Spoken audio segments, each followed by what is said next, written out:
Guys, and welcome back to another video. It's me, Cam from Cam's Copper. Welcome back to another daily Chelsea transfer news video. And today I'll be talking about latest on Trev, CHALOBAH, Fofana Medical, De Jong, AUBAMEYANG, Gordon, all things Chelsea. So without further ado, if you're new, I'm Cam from Cam's Copper. I do daily Chelsea transfer news videos. 80% of you who watch my videos aren't subscribed, so if we get that down, that'd be great. But without further ado, let's go on the first story. Now, of course, starting off with the main story, Fofana. I'm going to go to Fabrizio Romano, as always, who has said, Fofana Medical as new Chelsea player has been scheduled today, as expected. The main part will be completed in the next hours. Contract will be all signed also with the player right after. Chelsea and Leicester agreed fees since Friday. Here we go, confirmed.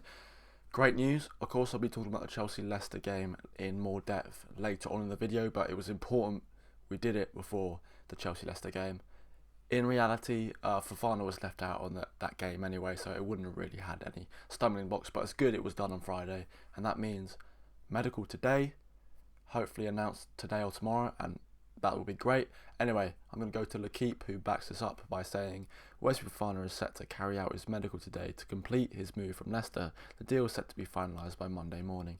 So depending on how you like to take your news, the old-fashioned newspaper route with L'Equipe in France, or the modern Fabrizio Romano way, they both were saying similar things. So be sure that Chelsea will confirm the signing of Fofana either today or tomorrow, but know for a fact his medical is going on right now in London, where he could be holding up a Chelsea shirt very, very soon. Exciting stuff. Of course, we know the thing about Fofana, 6'3", Premier League proven, £75 million until 2028. It's a good investment. Hopefully, he can slot right into the squad. That means we could play a fullback. I'll be talking about that later as well. But without further ado, let's get the next story. So speaking of more centre back news, it was really important in this Fofana deal, the impact it had on players like Trev, CHALOBAH. Now, it was speculating all this week that he was going to leave on a permanent.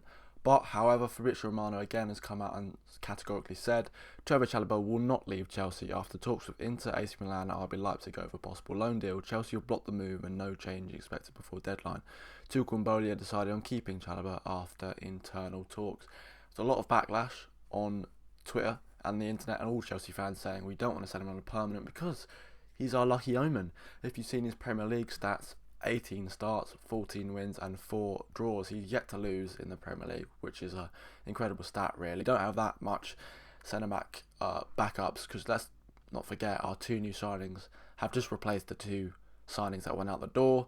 So, staying in England, take this with a pinch of salt. Okay, I'm going to go to Footy Insider, who have said regarding Anthony Gordon, Chelsea have offered Everton £25 million cash plus Gallagher and Brozier and a new Gordon Park exchange deal. Values Gordon at extraordinary £85 million.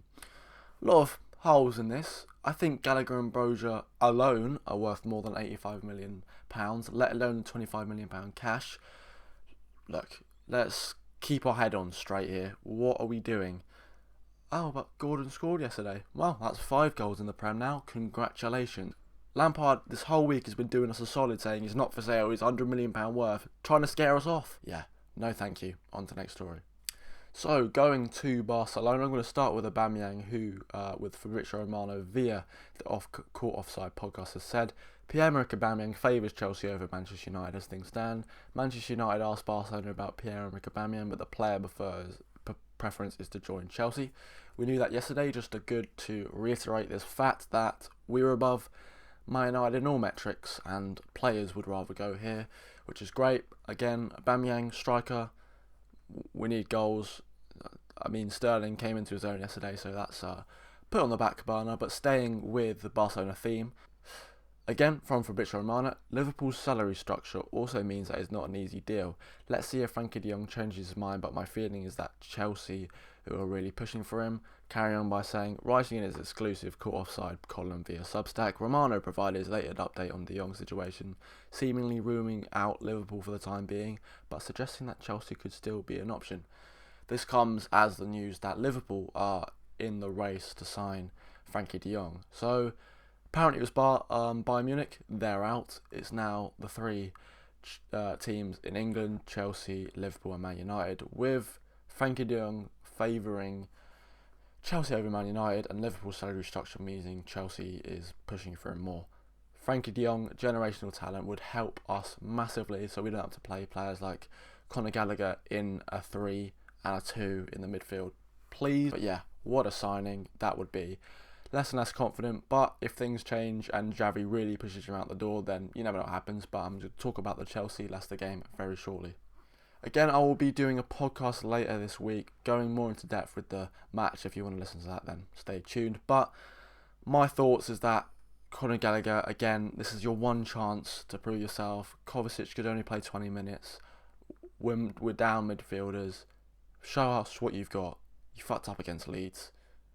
You are in a 3, you have more protection, and you get 2 silly fouls get sent off, and could jeopardise the whole season on this one result. Well played to everyone in that team. All 10 players played amazingly. To beat Leicester, again, who aren't a great team right now, but just to beat them regardless with 10 men, it could have been 3 or 4-0, right?